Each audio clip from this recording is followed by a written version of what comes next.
Hi all welcome back to Vishi vlogs Kannada. ಎಲ್ಲರೂ ಹೇಗಿದ್ದೀರಾ? ಎಲ್ಲರೂ ಚೆನ್ನಾಗಿದ್ದೀರಾ ಅಂತ ಅಂದ್ಕೊಳ್ತೀನಿ. ಇವತ್ತು ಸಂಜೆಯಿಂದ ಬ್ಲಾಗ್ನ ಶುರು ಮಾಡ್ತಾ ಇದ್ದೀನಿ. ಏನಂದರೆ ಇವತ್ತು ಅಮಾವಾಸ್ಯೆ ಅಲ್ವಾ, ಹಾಗಾಗಿ ದೇವಸ್ಥಾನಕ್ಕೆ ಹೋಗಿ ಬರೋಣ ಅಂತ ಹೇಳಿ ಹೊರಡ್ತಾ ಇದ್ದೀನಿ. ಬೆಳಗ್ಗೆನೇ ಮನೆಯಲ್ಲಿ ಪೂಜೆ ಎಲ್ಲ ಆಯಿತು, ಹಾಗೆ ಶಾಪ್ ಪೂಜೆನೂ ಕೂಡ ಬೆಳಗ್ಗೆನೇ ಮುಗಿಸ್ಬಿಟ್ಟೆ. ಇನ್ನು ಬೆಳಗ್ಗೆ ಟೈಮು ಶಾಪ್ ಕ್ಲೋಸ್ ಮಾಡಿಕೊಂಡು ಹೋಗ್ಲಿಕ್ಕಾಗಲ್ಲ ಅಲ್ವಾ, ಹಾಗಾಗಿ ಸಂಜೆ ಪೂಜೆಗಾದರೂ ಹೋಗೋಣ ಅಂತ ಹೇಳ್ಬಿಟ್ಟು ಹೊರಡ್ತಿರೋದು. ಈಗ ಟೈಮ್ ಬಂದು ಸುಮಾರು ಒಂದು 5 ಗಂಟೆ ಆಗಿದೆ. 6 ಗಂಟೆಗೆಲ್ಲ ಪೂಜೆ ಶುರುವಾಗಿ ಹೋಗ್ಬಿಡುತ್ತೆ. ಅಷ್ಟರಲ್ಲಿ ಹೋಗೋಣ ಅಂದ್ಕೊಂಡು ನಾನು ಮತ್ತು ಆಂಟಿ ಎಲ್ಲ ಹೋಗ್ತಾ ಇದ್ದೀವಿ. ಇನ್ನು ಅಪ್ಪು ಕೂಡ ಬಂದಿಲ್ಲ, ಅವರು ಬರೋದು ಸ್ವಲ್ಪ ಲೇಟ್ ಆಗುತ್ತೆ. ಅದಲ್ಲದೆ ಅವ್ರು ಬಂದು ಸ್ನಾನ ಮಾಡಿ ರೆಡಿಯಾಗಿ ಬರೋ ಅಷ್ಟರಲ್ಲಿ ಟೈಮ್ ಆಗಿ ಹೋಗ್ಬಿಡುತ್ತೆ ಅಲ್ವಾ, ಹಾಗಾಗಿ ನಾವೇ ಹೋಗಿ ಬಂದುಬಿಡೋಣ ಅಂತ ಹೇಳಿ ಅಂದ್ಕೊಂಡೆ. ಯಾಕೆ ಅಂದರೆ ಇತ್ತೀಚೆಗೆ ಶಾಪಲ್ಲಿ ಸುಮಾರು ಸಲ ನೀವು ನೋಡಿರ್ಬೋದು, ಇದೇ ತಿಂಗಳಲ್ಲಿ ನಾನು ಒಂದು 2-3 ಸಲ ವಿಡಿಯೋ ಅಪ್ಲೋಡ್ ಮಾಡಿದ್ದೀನಿ. ಆ ಮಷಿನ್ ಹಾಳಾಗಿದೆ, ಈ ಮಿಷಿನ್ ಹಾಳಾಗಿದೆ ಅಂತ ಹೇಳ್ಬಿಟ್ಟು. ನಿಜವಾಗ್ಲೂ ಹಂಗೆ ಆಗ್ತಾಯಿದೆ. ನಾನೇನೇ CPU-ನ ಪ್ಲಗ್ಸ್ ಈಗ ಆಗ್ತಾನೆ ಒಂದು ಸಲ ಅದನ್ನು ಸುಟ್ಬಿಟ್ಟೆ. ಅದಾದಮೇಲೆ ಪ್ರಿಂಟರ್ ಕೂಡ ಪ್ರಾಬ್ಲಮ್ ಆಯಿತು, ಕ್ಯಾಮ್ರಾ ಕೂಡ ಪ್ರಾಬ್ಲಮ್ ಆಯಿತು. ಇದೆಲ್ಲ ನೋಡಿ ನನಗೂ ಬೇಜಾರಾಗಿ ಹೋಗ್ಬಿಟ್ಟಿತ್ತು. ಯಾಕಪ್ಪ ಹಿಂಗೆ ಆಗ್ತಾಯಿದೆ, ನನಗೆ ಶಾಪ್ ಕಡೆ ಕಾನ್ಸಂಟ್ರೇಷನ್ ಮಾಡೋಕ್ಕಾಗ್ತಾ ಇಲ್ವಾ, ನಂದೇ ಏನಾದರೂ ಮಿಸ್ಟೇಕ್ ಆಗ್ತಾ ಇದೆಯಾ ಅಂತ ಅನ್ನಿಸ್ತಾ ಇತ್ತು. ಹಾಗಾಗಿ ಇವತ್ತು ಅಮಾವಾಸ್ಯೆ ಅಲ್ವಾ, ದೇವಸ್ಥಾನಕ್ಕಾದರೂ ಹೋಗಿ ಪೂಜೆ ಮಾಡಿಸ್ಕೊಂಡು ಬಂದುಬಿಡೋಣ ಅಂದ್ಕೊಂಡೆ. ಅದಲ್ಲದೆ ನಾವು ಯಾವಾಗಲೂ ಅಷ್ಟೇ ಶಾಪ್ಗೆ ಒಂದು ಬೂದ್ಗುಂಬಳಕಾಯಿನ ಪೂಜೆ ಮಾಡಿಸಿ ಕಟ್ಟಿರ್ತೀನಿ, ಅದಂತೂ ಮಿಸ್ ಮಾಡಲ್ಲ. ಇವಾಗ ಏನಾಗ್ಬಿಟ್ಟಿದೆ ಅಂದರೆ ಆ ಕುಂಬಳಕಾಯಿ ಎಲ್ಲ ಒಂಥರ ಕೊಳ್ತೋಗೋ ಥರ ಅನಿಸ್ಬಿಟ್ಟಿದೆ. ಅದನ್ನು ಏನು ಹೇಳಬೇಕೋ ಗೊತ್ತಿಲ್ಲ, ಒಂಥರ ಇಮ್ರೋಗ್ಬಿಟ್ಟಿದೆ ಅಂತೇನು ಹೇಳ್ತಾರೆ ನೋಡಿ, ಆ ಥರ ಆಗೋಗ್ಬಿಟ್ಟಿದೆ. ಅದೆಲ್ಲ ಸಾಮಾನ್ಯವಾಗಿ ಎಲ್ಲರೂ ಏನು ಹೇಳ್ತಾರೆ ಅಂದರೆ ದೃಷ್ಟಿ ಆದರೆ ಹಂಗಾಗುತ್ತೆ ಅಂತಾರೆ. ಹಾಗಾಗಿ ಇವತ್ತು ಅದನ್ನ ತೆಗೆದ್ಬಿಟ್ಟು ಹೊಸ ಕುಂಬಳಕಾಯಿನ ಪೂಜೆ ಮಾಡಿಸ್ಕೊಂಡು ಬಂದು ಕಟ್ಟೋಣ ಅಂತ ಹೇಳಿ ದೇವಸ್ಥಾನಕ್ಕೆ ಹೋಗೋಣ ಅಂದ್ಕೊಂಡು.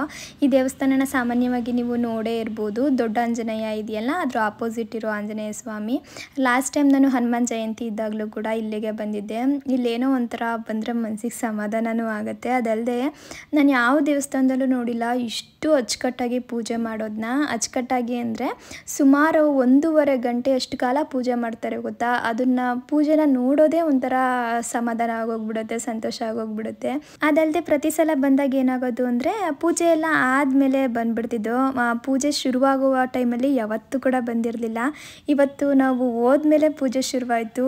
ಅದು ಮನಸ್ಸಿಗೆ ತುಂಬಾ ಸಮಾಧಾನ ಆಯಿತು, ನೆಮ್ಮದಿ ಆಯಿತು ಅಂತಲೇ ಹೇಳ್ಬೋದು. ಇನ್ನು ಹೋದ ಸಲ ಕೂಡ ನಮಗೆ ಪ್ರಸಾದ ಸಿಕ್ಕಿರಲಿಲ್ಲ. ಅದರಲ್ಲೂ ನನ್ನ ಹಸ್ಬೆಂಡ್ಗೆ ಪಾಪ ಅವ್ರಿಗೆ ದೇವಸ್ಥಾನದ ಪ್ರಸಾದ ಅಂದರೆ ತುಂಬಾ ಇಷ್ಟ. ಅವ್ರಿಗೆ ತುಂಬ ಜನ ಇದ್ರೆ ಹೋದ ಸಲ ಬಂದಾಗ ತಗೊಳ್ಳಿಕ್ಕೆ ಆಗಲಿಲ್ಲ, ಅಷ್ಟೊಂದು ರಶಲ್ಲಿ. ಅವಾಗ ಪಾಪ ಬೇಜಾರು ಮಾಡ್ಕೊಂಡು ಬಿಟ್ಟಿದ್ರು, ಪ್ರಸಾದ ಸಿಗಲಿಲ್ವಲ್ಲ ಅಂತ ಹೇಳ್ಬಿಟ್ಟು. ಇವತ್ತು ಪ್ರಸಾದ ಇತ್ತಲ್ಲ, ಅದನ್ನ ನೋಡಿ ನನಗೆ ಖುಷಿ ಆಯಿತು, ಅವ್ರಿಗೂ ತೊಗೊಂಡೋಗ್ಬೋದಲ್ವ ಇವತ್ತು ಅಂತ ಹೇಳ್ಬಿಟ್ಟು ಖಾರ ಪೊಂಗಲ್ ಮಾಡಿದರು. ಏನೋ ಅಲ್ವಾ, ಮನೇಲಿ ನಾವು ಎಷ್ಟೇ ಸಾಮಗ್ರಿಗಳನ್ನ ಹಾಕಿ ಅಡುಗೆ ಮಾಡಿದ್ರೂ ಕೂಡ ದೇವಸ್ಥಾನದಲ್ಲಿ ಸಿಗೋ ಥರ ಪ್ರಸಾದ ನಮ್ಮ ಕೈಲಂತೂ ಮಾಡಲಿಕ್ಕಾಗಲ್ಲ, ಅಷ್ಟೊಂದು ರುಚಿ ಇರುತ್ತೆ ಅದರಲ್ಲಿ. ಇನ್ನು ಪೂಜೆ ಎಲ್ಲ ಕೂಡ ತುಂಬಾ ಚೆನ್ನಾಗಾಯಿತು. ಸ್ವಲ್ಪ ಹೊತ್ತು ಅಲ್ಲೇ ಕೂತ್ಕೊಂಡು ಆಮೇಲೆ ಮನೆಗೆ ಹೊರಡೋಣ ಅಂತ ಅಂದ್ಕೊಂಡು ಹೋಗುವಾಗ ನಾವು ಓಲಾ ಬುಕ್ ಮಾಡಿಕೊಂಡು ಹೋಗ್ಬಿಟ್ಟಿದ್ದೋ. 100 ರೂಪಾಯಿ ಆಯಿತು ಇಲ್ಲಿಂದ ಅಲ್ಲಿಗೆ. ಬರುವಾಗ ನಮ್ಮ ಲೆಕ್ಕನ 100 ರೂಪಾಯಿ ಹಾಕಿ ಕೊಡಬೇಕು, ಬಸ್ಸಲ್ಲಿ ಹೋಗ್ಬೋದು ಫ್ರೀಯಾಗಿ, ಬನ್ನಿ ಅಕ್ಕ ಅಂತ ಹೇಳ್ಬಿಟ್ಟು ಬಸ್ಸಲ್ಲೇ ಬಂದೋ. ಇನ್ನು ಅಲ್ಲಿಂದ ಶಾಪಿಗೆ ಬಂದು ನೋಡಿದ್ರೆ ಮತ್ತೆ ಒಂದು ಮೆಷಿನ್ ಪ್ರಾಬ್ಲಮ್ ಆಗೋಗ್ಬಿಟ್ಟಿದೆ. ನಿಜವಾಗ್ಲೂ ಯಾಕೆ ಹಿಂಗೆ ಆಗ್ತಿದೆ ಅಂತಲೇ ಗೊತ್ತಾಗ್ತಾ ಇಲ್ಲ. ಬರ್ತೈತೆ ಈಗ ರೆಡಿ ಮಾಡಿಲ್ವ ಎಷ್ಟೊತ್ತು? ಈ ಡೆಸ್ಟ್ ಎಲ್ಲ ಕ್ಲೀನ್ ಮಾಡಬೇಕು.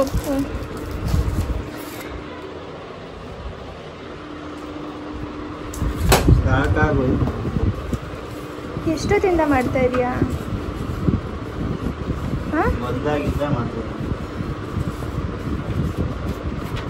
ನಾನು ದೇವಸ್ಥಾನಕ್ಕೆ ಹೋಗುವಾಗ ಸರಿಗಿತ್ತು. ಹಂಗಲ್ಲ, ನನ್ನ ಫೋಟೋ ಒಂದು ಪ್ರಿಂಟ್ ಕೊಟ್ಟೆ, ಏನಾಗಲಿಲ್ಲ. ಆದರೆ ಅದು ಲೈನ್ ಬರ್ತಿತ್ತು. ನಾನು ಅಂದ್ಕೊಂಡೆ ಹಿಂಗೆ ಖಾಲಿ ಆಗೈತಲ್ಲ, ಅದಕ್ಕೆ ಲೈನ್ ಬರ್ತಾ ಇದೆ ಅಂತ.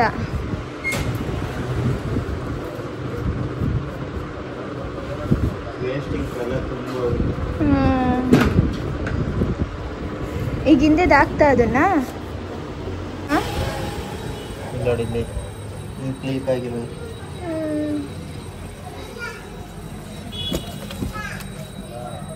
ತುಂಬ ಲೀಕ್ ಆಗ್ಬಿಟ್ಟಿತ್ತಾ? ಅಲ್ಲೆಲ್ಲ ಚೆಲ್ಲೋಗಿಲ್ವ?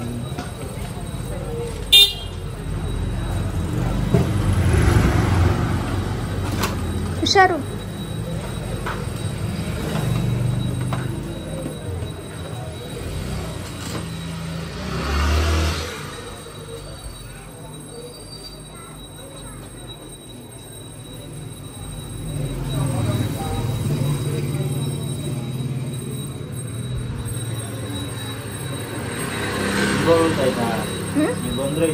ಮುಳುಗೋಯ್ತಾ?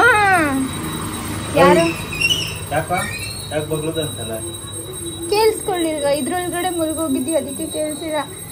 ಯಾರೋ ಬೇರೆಯವ್ರು ಬರ್ತಾ ಇದ್ದಾರೆ ಅನ್ನೋ ಥರ ಬೊಗ್ಳುತ್ತಾ ಇರೋದು.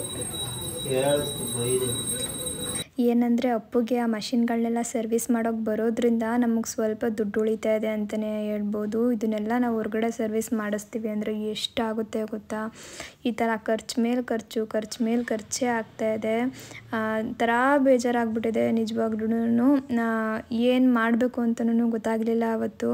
ಇನ್ನು ಶಾಪಿಗೆ ಬಂದು ಪೂಜೆ ಎಲ್ಲ ಮುಗಿಸ್ಬಿಟ್ಟು ಅದಾದಮೇಲೆ ಅದಿರಲಿಕ್ಕೆ ಆಗಲಿಲ್ಲ ನನಗೆ, ಮನೆಗೆ ಬಂದುಬಿಟ್ಟೆ. ಯಾಕಂದರೆ ಒಂದೊಂದು ಸಲ ಬೇಜಾರಾಗೋಗ್ಬಿಡುತ್ತೆ. ಇವಾಗ ಒಂದು ದಿನದ ಬಿಸ್ನೆಸ್ನ ದುಡ್ಡೆಲ್ಲನೂ ಮತ್ತೆ ಅದೇ ಸರ್ವಿಸ್ ಮಾಡಬೇಕು, ಅದಕ್ಕೆ ಕಟ್ಟಬೇಕು ಅಂದರೆ ಒಂದ್ಸಲ ಮನಸ್ಸಿಗೆ ಬೇಜಾರಾಗೋಗ್ಬಿಡುತ್ತೆ. ಒಂದೊಂದು ಸಲ ಅನಿಸುತ್ತೆ, ಇಲ್ಲ ಮಷಿನ್ಗಳು ಕೂಡ ನಮಗೋಸ್ಕರ ಅಷ್ಟು ಕಷ್ಟಪಟ್ಟಿದೆಯಲ್ಲ, ಅದಕ್ಕೂ ಕೂಡ ನಾವೇನಾದರೂ ಮಾಡಬೇಕು, ಅದಕ್ಕೂ ಕೂಡ ಸರ್ವಿಸ್ ಮಾಡಿಸ್ಲೇಬೇಕು ಅಂತ ಅನಿಸುತ್ತೆ. ಏನೋ ಒಂಥರ ಎಲ್ಲ ಮಿಕ್ಸ್ಡ್ ಫೀಲಿಂಗು. ಎಲ್ರಿಗೂ ಯಾವ ಥರ ಒಂದೊಂದು ವಿಷಯಗಳು ತಲೆಗೆ ಬರುತ್ತೋ ನನಗೂ ಒಂದೊಂದು ಸಲ ಹಂಗೆ ಆಗ್ತಿರುತ್ತೆ. ಇನ್ನು ನಾನು ವ್ಲಾಗ್ನ ಕಂಟಿನ್ಯೂ ಮಾಡಲೇ ಇಲ್ಲ. ಬಂದು ಅಡುಗೆ ಮಾಡಿ ಊಟ ಮಾಡಿ ಮಲಗಿಬಿಟ್ಟು ಅಷ್ಟೇ. ಅದಾದಮೇಲೆ ಬೆಳಗ್ಗೆ ನಾನು ಮತ್ತೆ ವ್ಲಾಗ್ ಮಾಡ್ತಾಯಿದ್ದೀನಿ. ಇನ್ನು ಮನೇಲಿ ಪೂಜೆ ಎಲ್ಲ ಮುಗಿಸ್ಬಿಟ್ಟು ಇವತ್ತು ಸ್ವಲ್ಪ ಎಡಿಟಿಂಗ್ ಕೆಲಸ ಇತ್ತು. ರಾತ್ರಿ ನಾನು ಎಡಿಟ್ ಮಾಡಿಕೊಂಡೆ. ಬೆಳಗ್ಗೆ ಎದ್ದು ಪೂಜೆ ಮುಗಿಸ್ಬಿಟ್ಟು ವಾಯ್ಸ್ ಓವರ್ ಕೊಟ್ಬಿಟ್ಟು ಅದಾದಮೇಲೆ ಇವಾಗ ಅಡುಗೆ ಮಾಡಲಿಕ್ಕೆ ಶುರು ಮಾಡ್ಕೊಂಡಿದ್ದೀನಿ. ಒಂದೊಂದು ಸಲ ವಾಯ್ಸ್ ಓವರ್ ಬೆಳಗ್ಗೆನೇ ಕೊಡಬೇಕಾಗತ್ತೆ. ಯಾಕಂದರೆ ನೈಟ್ ಟೈಮ್ ಸ್ವಲ್ಪ ವೆಹಿಕಲ್ ಸೌಂಡ್ಸ್ ಎಲ್ಲ ಇರುತ್ತೆ. ಬೆಳಗಿನ ಜಾವ ಆದರೆ ಯಾವುದು ಥರ ಸೌಂಡ್ ಇರಲ್ವಲ್ಲ, ಹಾಗಾಗಿ ನಾನು ಬೆಳಗ್ಗೆ ಬೇಗ ಎದ್ದಾಗಲೇ ಯೋಗ ಎಲ್ಲ ಮುಗಿಸ್ಬಿಟ್ಟು ವಾಯ್ಸ್ ಓವರ್ ಕೊಟ್ಬಿಡ್ತೀನಿ. ಇವತ್ತು ಯೋಗ ಮಾಡಲಿಕ್ಕಾಗಲಿಲ್ಲ. ಪೂಜೆ ಮಾಡಿ ವಾಯ್ಸ್ ಓವರ್ ಕೊಡೋ ಅಷ್ಟರಲ್ಲೇ ಟೈಮ್ ಆಗೋಗ್ಬಿಡ್ತು. ಇನ್ನು ನನಗೆ ಒಂದು ಡಿಟಾಕ್ಸ್ ಡ್ರಿಂಕ್ನ ಮಾಡ್ಕೊಂಡು ಬಿಡೋಣ ಅಂತೇಳಿ ಅದನ್ನು ಕೂಡ ರೆಡಿ ಮಾಡ್ಕೊತಾ ಇದ್ದೀನಿ. ಇದಕ್ಕೇನಿಲ್ಲ, ಬರೀ ಒಂದು ಅರ್ಧದಷ್ಟು ಆ್ಯಪಲ್, ಹಾಗೆ ಒಂದು ಅರ್ಧದಷ್ಟು ಬೀಟ್ರೋಟ್ ತೊಗೊಂಡಿದ್ದೀನಿ, ಒಂದು ಕ್ಯಾರೆಟ್ ತೊಗೊಂಡಿದ್ದೀನಿ, ಜೊತೆಗೆ ನಾನು ಒಂದು ಬೆಟ್ಟದ ನೆಲ್ಲಿಕಾಯಿ, ಹಾಗೆ ಒಂದು ಅರ್ಧಕ್ಕಿಂತ ಸ್ವಲ್ಪ ಕಡಿಮೆ ಇಂಚಷ್ಟು ಶುಂಠಿ ತೊಗೊಂಡಿದ್ದೀನಿ. ಇದು ಬಂದು ಇಬ್ರಿಗೆ ಮಾಡ್ತಾ ಇರೋದಲ್ವ, ಹಾಗಾಗಿ ನಾನೆಲ್ಲ ಅರ್ಧ ತೊಗೊಂಡಿದ್ದೀನಿ. ಒಬ್ರಿಗಂದರೆ ಒಂದೊಂದು 4 ಪೀಸ್ಗಳು ಸ್ಲೈಸ್ ಮಾಡ್ಕೊತೀವಲ್ಲ, ಆ ಥರ ಮಾಡಿಕೊಂಡು ಗ್ರೈಂಡ್ ಮಾಡಿಕೊಂಡ್ರೆ ಆಗೋಗ್ಬಿಡುತ್ತೆ ಒಬ್ರಿಗೆ. ಇಬ್ಬರಿಗೆ ಇಷ್ಟು ಬೇಕಾಗುತ್ತೆ. ABC ಜ್ಯೂಸ್ ಅಂತಾರಲ್ಲ, ಸೇಮ್ ಅದೇ ಥರ. ಆದರೆ ಸ್ವಲ್ಪ ಶುಂಠಿ ಹಾಗೆ ನೆಲ್ಲಿಕಾಯಿನ ನಾನು ಎಕ್ಸ್ಟ್ರಾ ಆ್ಯಡ್ ಮಾಡ್ಕೊಂಡಿದ್ದೀನಿ ಅಷ್ಟೇ. ಇಷ್ಟನ್ನು ಮಾಮೂಲಿಯಾಗಿ ನೀರು ಹಾಕ್ಬಿಟ್ಟು ಗ್ರೈಂಡ್ ಮಾಡಿಕೊಂಡು ಸೋದಿಸ್ಕೊಳ್ಳಿಕ್ಕೇನು ಹೋಗಲ್ಲ, ನಾನು ಹಂಗೆ ಕುಡಿತೀನಿ. ಲಾಸ್ಟ್ ಟೈಮ್ ಕೂಡ ಒಂದು ವ್ಲಾಗಲ್ಲಿ ಹೇಳಿದ್ದೀನಿ, ನಾವು ನುಣ್ಣಗೆ ಗ್ರೈಂಡ್ ಮಾಡಿಬಿಟ್ರೆ ನಮಗೆ ಕುಡಿಬೇಕಾದ್ರೆ ಅಷ್ಟೊಂದು ಹಿಂಸೆ ಅನಿಸಲ್ಲ, ಏನೋ ಒಂಥರ ಬಾಯಿಗೆ ತರಿಯಾಗಿ ಸಿಗ್ತಾಯಿದೆ ಅಂತ ಅನಿಸಲ್ಲ. ಆದರೆ ನಾವು ಸ್ವಲ್ಪ ಚೆನ್ನಾಗಿ ಗ್ರೈಂಡ್ ಮಾಡ್ಕೊಳ್ಬೇಕು. ಚೆನ್ನಾಗಿ ಗ್ರೈಂಡ್ ಮಾಡಿದ್ರೆ ಸೋಸೋ ಅವಶ್ಯಕತೆ ಇಲ್ಲ. ನನ್ನ ಹಸ್ಬೆಂಡ್ಗೆ ಏನಂದರೆ ಅವ್ರಿಗೇನಾದರೂ ಸ್ವಲ್ಪ ತರಿಯಾಗಿ ಏನಾದರೂ ಬಾಯಿಗೆ ಸಿಕ್ಬಿಟ್ರೆ ಅವ್ರು ಕುಡಿಲಿಕ್ಕೆ ಹೋಗಲ್ಲ. ಹಾಗಾಗಿ ನಾನು ಪೂರ್ತಿಯಾಗಿ ಗ್ರೈಂಡ್ ಮಾಡಿಬಿಟ್ಟು ಅದಾದಮೇಲೆ ಕೊಡ್ತೀನಿ. ಇನ್ನು ಆ ಕಡೆ ಅದ್ರ ಪಾಡ್ಗೆ ಅದಾಗ್ತಾಯಿದೆ. ಇನ್ನು ಸ್ವಲ್ಪ ಅಲಸಂದೆ ಕಾಳಲ್ಲಿ ಪಲ್ಯ ಮಾಡಿಬಿಡೋಣ ಅಂತ ಹೇಳ್ಬಿಟ್ಟು ಅದನ್ನು ಕೂಡ ಒಂದು ಕಡೆ ಇಟ್ಕೊಂಡು ರೆಡಿ ಮಾಡ್ತಾಯಿದ್ದೀನಿ, ಸ್ಟೀಮ್ ಮಾಡ್ಕೊತಾ ಇದ್ದೀನಿ. ಸುಮಾರು ಜನ ನಮಗೆ ಕಮೆಂಟಲ್ಲಿ ಕೇಳ್ತಿದ್ರಿ, ನೀವು ಎಲ್ಲ ಕಾಳುಗಳನ್ನೂ ಸ್ಟೀಮ್ ಮಾಡ್ಕೊತೀರಲ್ಲ, ನಾವು ಸ್ಟೀಮ್ ಮಾಡಿದ್ರೆ ಅದು ಕುಕ್ಕೇ ಆಗಲ್ಲ ಅಂತ ಹೇಳ್ಬಿಟ್ಟು. ಕುಕ್ ಆಗುತ್ತೆ. ಐ ಫ್ಲೇಮಲ್ಲಿ ಒಂದು 10 ನಿಮಿಷ 15 ನಿಮಿಷ ನಾವು ಬೇಯಿಸ್ಕೊಳ್ಬೇಕು ಅಷ್ಟೇ. ನಾವು ಬೇಯಿಸೋದಕ್ಕಿಂತ ಈ ಗಿಕ್ಕರಲ್ಲಿ ಹಾಕಿ ಬೇಯಿಸೋದಕ್ಕಿಂತ ಈ ಥರ ಸ್ಟೀಮ್ ಮಾಡ್ಕೊಳ್ಳೋದು ತುಂಬಾ ಒಳ್ಳೆಯದು. ಒಂದ್ಸಲ ನೀವು ಮಾಡ್ಕೊಂಡು ನೋಡಿ, ಅದ್ರ ರುಚಿನೂ ಟೇಸ್ಟ್ ಮಾಡಿ, ಇದ್ರ ರುಚಿನೂ ಕೂಡ ಟೇಸ್ಟ್ ಮಾಡಿ ನೋಡಿ. ಆವಾಗ ಡಿಫ್ರೆನ್ಸ್ ಎಷ್ಟಿರುತ್ತೆ ಅಂತ ಗೊತ್ತಾಗುತ್ತೆ. ಅದಲ್ಲದೆ ಆರೋಗ್ಯದ ದೃಷ್ಟಿಯಿಂದನೂ ಕೂಡ ಸ್ಟೀಮ್ ಮಾಡಿರೋ ವೆಜಿಟೇಬಲ್ಸ್ ಹಾಗೆ ಕಾಳುಗಳನ್ನ ತಿನ್ನೋದು ತುಂಬಾ ಒಳ್ಳೆಯದು. ಕುಕ್ಕರ್ಗಿಂತ ಸ್ಟೀಮ್ ಮಾಡ್ಕೊಂಡು ತಿಂದರೆ ತುಂಬ ಆರೋಗ್ಯಕ್ಕೆ ಒಳ್ಳೆಯದು. ಇನ್ನು ನಾನು ಕೂಡ ಡಿಟಾಕ್ಸ್ ಡ್ರಿಂಕ್ ಎಲ್ಲ ಕುಡಿದಿದ್ದಾದಮೇಲೆ ಇವಾಗ ಅಡುಗೆಗೆ ರೆಡಿ ಮಾಡ್ಕೊತಾ ಇದ್ದೀನಿ. ಮನೇಲಿ ಹೀರೆಕಾಯಿ ಇತ್ತು, ಹಾಗೆ ಮಶ್ರೂಮ್ ಕೂಡ ಇತ್ತು. ಎರಡರಲ್ಲೂ ಕೂಡ ಇವತ್ತೇನಾದರೂ ಮಾಡೋಣ ಅಂತ ಅಂದ್ಕೊಂಡು ರಾತ್ರಿಯೇ ಪ್ಲ್ಯಾನ್ ಮಾಡಿಕೊಂಡೆ. ಬಂದಮೇಲೆ ನಾನು ಹೀರೆಕಾಯ್ದು ರೊಟ್ಟಿ ಥರ ಮಾಡ್ಕೊಂಡು ಬಿಡೋಣ ಅಂತೇಳಿ ರಾತ್ರಿಯೇ ಅಂದ್ಕೊಂಡಿದ್ದೆ. ಆದರೆ ಲೇಟ್ ಆಯಿತು ಬರೋದು, ಹಂಗಾಗಿ ಮಾಡಲಿಕ್ಕಾಗಲಿಲ್ಲ. ಇವಾಗ ಬೆಳಗ್ಗೆ ಅದೇ ಹೀರೆಕಾಯಿ ಇತ್ತಲ್ಲ, ಅದರಲ್ಲೇ ಸ್ವಲ್ಪ ರೊಟ್ಟಿ ಥರ ಮಾಡ್ಕೊತಾ ಇದ್ದೀನಿ. ಅದ್ರ ಜೊತೆಗೆ ಮಶ್ರೂಮ್ ಮತ್ತು ಕಾಜು ಹಾಕ್ಬಿಟ್ಟು ಒಂದು ಗ್ರೇವಿನ ಮಾಡ್ಕೊಂಡಿದ್ದೀನಿ. ಇದಕ್ಕೇನೇನು ಬೇಕಂತ ಹೇಳ್ಬಿಟ್ಟು ಹಂಗೆ ತೋರಿಸ್ತೀನಿ ನೋಡಿ. ಒಂದೆರಡು ಟೊಮೊಟೊನ ಒಂದು ಜಾರ್ಗೆ ಹಾಕ್ಕೊಂಡಿದ್ದೀನಿ, ಹಾಗೆ ಒಂದು ಅರ್ಧ ಇಂಚಷ್ಟು ಶುಂಠಿ, ಜೊತೆಗೆ 2 ಲವಂಗ ಸೇರಿಸ್ಕೊಂಡಿದ್ದೀನಿ, ಒಂದು 4 ಹಸಿರು ಮೆಣಸಿನ್ಕಾಯಿ, ಹಾಗೆ ಒಂದು 2 ಏಲಕ್ಕಿ ಕೂಡ ಹಾಕ್ಕೊಂಡಿದ್ದೀನಿ. ಇದು ಆಪ್ಷನಲ್, ಬೇಕಿದ್ರೆ ಹಾಕೊಳ್ಳಿಲ್ಲ ಅಂದರೆ ಸ್ಕಿಪ್ ಮಾಡಿ. ಹಾಗೆ ಒಂದು 8 ರಿಂದ 9 ಗೋಡಂಬಿ, ಒಂದು ಅರ್ಧ ಇಂಚಿನಷ್ಟು ಶುಂಠಿ, 1.5 ಸ್ಪೂನ್ ಆಗುವಷ್ಟು ಮೊಸರು, ದೊಡ್ಡ ಸ್ಪೂನಲ್ಲಿ ನಾನು 1.5 ಸ್ಪೂನ್ ಆಗುವಷ್ಟು ಮೊಸರನ್ನ ಸೇರಿಸ್ಕೊಂಡ್ಬಿಟ್ಟು ಗ್ರೈಂಡ್ ಮಾಡ್ಕೊಂಡಿದ್ದೀನಿ. ಈಗ ಪ್ಯೂರಿ ಎಲ್ಲ ಮಾಡ್ಕೊತೀವಿ ನೋಡಿ, ಅದೇ ಥರ ನುಣ್ಣಗೆ ಗ್ರೈಂಡ್ ಮಾಡ್ಕೊಂಡು ಎತ್ತಿಟ್ಕೊಂಡಿದ್ದೀನಿ. ಇವಾಗ ಒಂದು ಕಡಾಯಿಗೆ ಸ್ವಲ್ಪ ಕೊಬ್ಬರಿ ಎಣ್ಣೆನ ಸೇರಿಸ್ತಾ ಇದ್ದೀನಿ. ಒಂದು ಅರ್ಧ ಸ್ಪೂನ್ ಆಗುವಷ್ಟು ಕೊಬ್ಬರಿ ಎಣ್ಣೆ ಸೇರಿಸ್ಕೊಂಡಿದ್ದೀನಿ. ಈ ಕೊಬ್ಬರಿ ಎಣ್ಣೆ ಬಿಸಿ ಆದಮೇಲೆ ಒಂದು ಅರ್ಧ ಕಪ್ಪಷ್ಟು, ಒಂದು ಚಿಕ್ಕ ಕಪ್ ಬರುತ್ತೆ ನೋಡಿ, ಒಂದು ಅರ್ಧ ಕಪ್ಪಷ್ಟು ಅದರಲ್ಲಿ ಗೋಡಂಬಿ ಗೋಡಂಬಿ ಸೇರಿಸ್ಕೊಂಡಿದ್ದೀನಿ. ಒಂದು ಪ್ಯಾಕ್ ಫುಲ್ಲು ಮಶ್ರೂಮ್ ಪ್ಯಾಕ್ನ ಹಾಕ್ತಾಯಿದ್ದೀನಿ. ಗೋಡಂಬಿನ ಒಂದು 30 ಗ್ರಾಮ್ ಅಂತಲೇ ಅಂದ್ಕೊಳ್ಬೋದು ಗ್ರಾಮ್ ಲೆಕ್ಕದಲ್ಲಿ ನೋಡೋದಾದರೆ. ಇಷ್ಟನ್ನು ಕೂಡ ನೀಟಾಗಿ ಹುರ್ಕೊಂಡಿದ್ದೀನಿ. ಇದಕ್ಕೆ ಉಪ್ಪು ಅರಿಶಿನದ ಪುಡಿ ಏನೂ ಹಾಕಿಲ್ಲ, ಹಂಗೆ ಸುಮ್ಮನೆ ಲೈಟಾಗಿ ಹುರ್ಕೊಂಡ್ರೆ ಸಾಕಾಗುತ್ತೆ. ಹುರಿದು ಎತ್ತಿಟ್ಕೊಂಡ್ಬಿಟ್ಟು ಇವಾಗ ಅದೇ ಕಡೆಗೆ 1 ಸ್ಪೂನ್ ಆಗೋವಷ್ಟು ಕೊಬ್ಬರಿ ಎಣ್ಣೆನ ಹಾಕ್ಕೊಂಡು ಒಂದು 3 ರಿಂದ 4 ಬೆಳ್ಳುಳ್ಳಿನ ಹಾಕ್ಕೊಳ್ತಾ ಇದ್ದೀನಿ. ಬೆಳ್ಳುಳ್ಳಿನ ನಾವು ರುಬ್ಕೊಂಡ್ವಲ್ಲ ಆವಾಗಲೂ ಹಾಕ್ಕೊಳ್ಬೋದು, ನಾನು ಆವಾಗ ಮರ್ತುಬಿಟ್ಟೆ, ಹಾಗಾಗಿ ಇವಾಗ ಸೇರಿಸ್ಕೊಂಡಿದ್ದೀನಿ. ಸ್ವಲ್ಪ ಕರಿಬೇವಿನ ಸೊಪ್ಪು ಹಾಗೆ ಒಂದು ಈರುಳ್ಳಿ ಇಷ್ಟನ್ನು ಕೂಡ ಹಾಕ್ಕೊಂಡು ಸ್ವಲ್ಪ ಹುರ್ಕೊಂಡ್ಬಿಟ್ಟು ಒಂದೇ 1 ಟೀ ಸ್ಪೂನ್ ಆಗೋವಷ್ಟು ಖಾರದ ಪುಡಿ, 1 ದೊಡ್ಡ ಸ್ಪೂನ್ ಆಗೋವಷ್ಟು ಧನಿಯಾ ಪುಡಿ ಹಾಕ್ಬಿಟ್ಟು ಮತ್ತೆ ಹುರ್ಕೊಳ್ತಾ ಇದ್ದೀನಿ. ಸ್ವಲ್ಪ ಚೆನ್ನಾಗಿ ಹುರ್ಕೊಳ್ಬೇಕು, ಅದು ಹಸಿ ವಾಸನೆ ಹೋಗೋವರೆಗೂ. ಅದಾದಮೇಲೆ ನಾವು ರುಬ್ಬಿಟ್ಕೊಂಡಿರ್ತೀವಲ್ಲ ಆ ಮಸಾಲೆನೂ ಕೂಡ ಹಾಕ್ಕೊಂಡ್ಬಿಟ್ಟು ಮತ್ತೆ ಲೈಟಾಗಿ ಹುರ್ಕೊಳ್ತಾ ಇದ್ದೀನಿ. ಇದ್ರ ಜೊತೆಗೆ ಸ್ವಲ್ಪ ನಾನು ನೀರು ಕೂಡ ಸೇರಿಸ್ಕೊಂಡಿದ್ದೀನಿ. ಆ ಮಸಾಲೆಗೆ ಎಷ್ಟು ಬೇಕೋ ಅಷ್ಟು ನೀರು ಹಾಕ್ಕೊಂಡಿದ್ದೀನಿ. ಒಂದು ಚಿಕ್ಕ ಕಪ್ಪಲ್ಲಿ 1 ಕಪ್ಪಷ್ಟು ನೀರು ಹಾಕ್ಕೊಂಡಿದ್ದೀನಿ ಅಂತಲೇ ಅಂದ್ಕೊಳ್ಳಿ. ಕುದೀತಾ ಗ್ರೇವಿ ಸ್ವಲ್ಪ ಗಟ್ಟಿ ಆಗುತ್ತೆ, ನೋಡಿಕೊಂಡು ನೀರು ಹಾಕ್ಕೊಂಡ್ರೆ ಸಾಕು. ಈ ಟೈಮಲ್ಲಿ ರುಚಿಗೆ ಎಷ್ಟು ಬೇಕೋ ಅಷ್ಟು ಉಪ್ಪು ಹಾಕ್ಬಿಟ್ಟು ಲಿಡ್ನ ಕ್ಲೋಸ್ ಮಾಡಿಬಿಟ್ಟು ಚೆನ್ನಾಗಿ ಬೇಯಿಸ್ಕೊಂಡಿದ್ದೀನಿ. ಅಂದರೆ ಒಂದು ಸ್ವಲ್ಪ ಅದು ಹಸಿ ವಾಸನೆ ಎಲ್ಲ ಹೋಗಬೇಕು ಗ್ರೇವಿದು. ಮಾಮೂಲಿಯಾಗಿ ನಾವೆಲ್ಲ ಮಾಡ್ಕೊಳ್ತೀವಿ ನೋಡಿ, ಸೇಮ್ ಅದೇ ಥರ ಚೆನ್ನಾಗಿ ಬೆಂದಿದೆ ಅನ್ನುವಾಗ, ಒಂದು 60% ಬೆಂದಿದೆ ಅನ್ನುವಾಗ ನಾವು ಫ್ರೈ ಮಾಡಿ ಇಟ್ಕೊಂಡಿದ್ವಲ್ಲ ಮಶ್ರೂಮ್ ಮತ್ತು ಗೋಡಂಬಿ, ಅದನ್ನು ಕೂಡ ಸೇರಿಸ್ಕೊಂಡ್ಬಿಟ್ಟು ಲಿಡ್ ಕ್ಲೋಸ್ ಮಾಡಿಬಿಟ್ಟು ಒಂದು 5 ರಿಂದ 6 ನಿಮಿಷ ಲೋ ಫ್ಲೇಮಲ್ಲಿ ಚೆನ್ನಾಗಿ ಬೇಯಿಸ್ಕೊಳ್ಬೇಕು. ಸ್ವಲ್ಪ ಎಣ್ಣೆ ಎಲ್ಲ ಮೇಲ್ಗಡೆ ತೇಲೋ ಥರ ಆಗುತ್ತೆ ನೋಡಿ, ಅಲ್ಲಿವರೆಗೂ ಬೇಯಿಸ್ಕೊಂಡ್ರೆ ಅದು ಚೆನ್ನಾಗಿ ಬೆಂದಿದೆ ಅಂತಲೇ ಅರ್ಥ. ಕೊಬ್ಬರಿ ಎಣ್ಣೆ ಹಾಕಿರೋದ್ರಿಂದ ನಾವು ಜಾಸ್ತಿ ಎಣ್ಣೆ ತೇಲೋ ಥರ ಎಲ್ಲ ಅನಿಸಲ್ಲ, ನಾನು ಸ್ವಲ್ಪ ಕಡಿಮೆನೇ ಹಾಕ್ತೀನಿ. ನೀವೇನಾದರೂ ನಾರ್ಮಲ್ ಎಣ್ಣೆ ಹಾಕ್ಕೊಂಡ್ರೆ ಎಣ್ಣೆ ತೇಲೋವರೆಗೂ ನೋಡ್ಕೊಳ್ಳಿ, ಅಷ್ಟರಲ್ಲಿ ಆಗೋಗ್ಬಿಡುತ್ತೆ. ಇನ್ನು ಗ್ರೇವಿ ಆಯ್ತಲ್ವ, ಇವಾಗ ಹೀರೆಕಾಯಿ ರೊಟ್ಟಿ ಮಾಡ್ಕೊಳ್ತಾ ಇದ್ದೀನಿ. ಒಂದು ಹೀರೆಕಾಯಿನ ತುರಿದಿಟ್ಕೊಂಡಿದ್ದೀನಿ, ಹಾಗೆ ಒಂದು ಈರುಳ್ಳಿ, ಸ್ವಲ್ಪ ಕರಿಬೇವು, ಸ್ವಲ್ಪ ಕೊತ್ತಂಬರಿ ಸೊಪ್ಪು. ಹೀರೆಕಾಯಿನ ಸಿಪ್ಪೆ ತೆಗೆದ್ಬಿಟ್ಟು ನಾನು ನೀಟಾಗಿ ತುರಿದು ಇಟ್ಕೊಂಡಿರೋದು, ಕಟ್ ಮಾಡಲಿಕ್ಕೆ ಹೋಗಬಾರ್ದು, ತುರ್ಕೋಬೇಕು.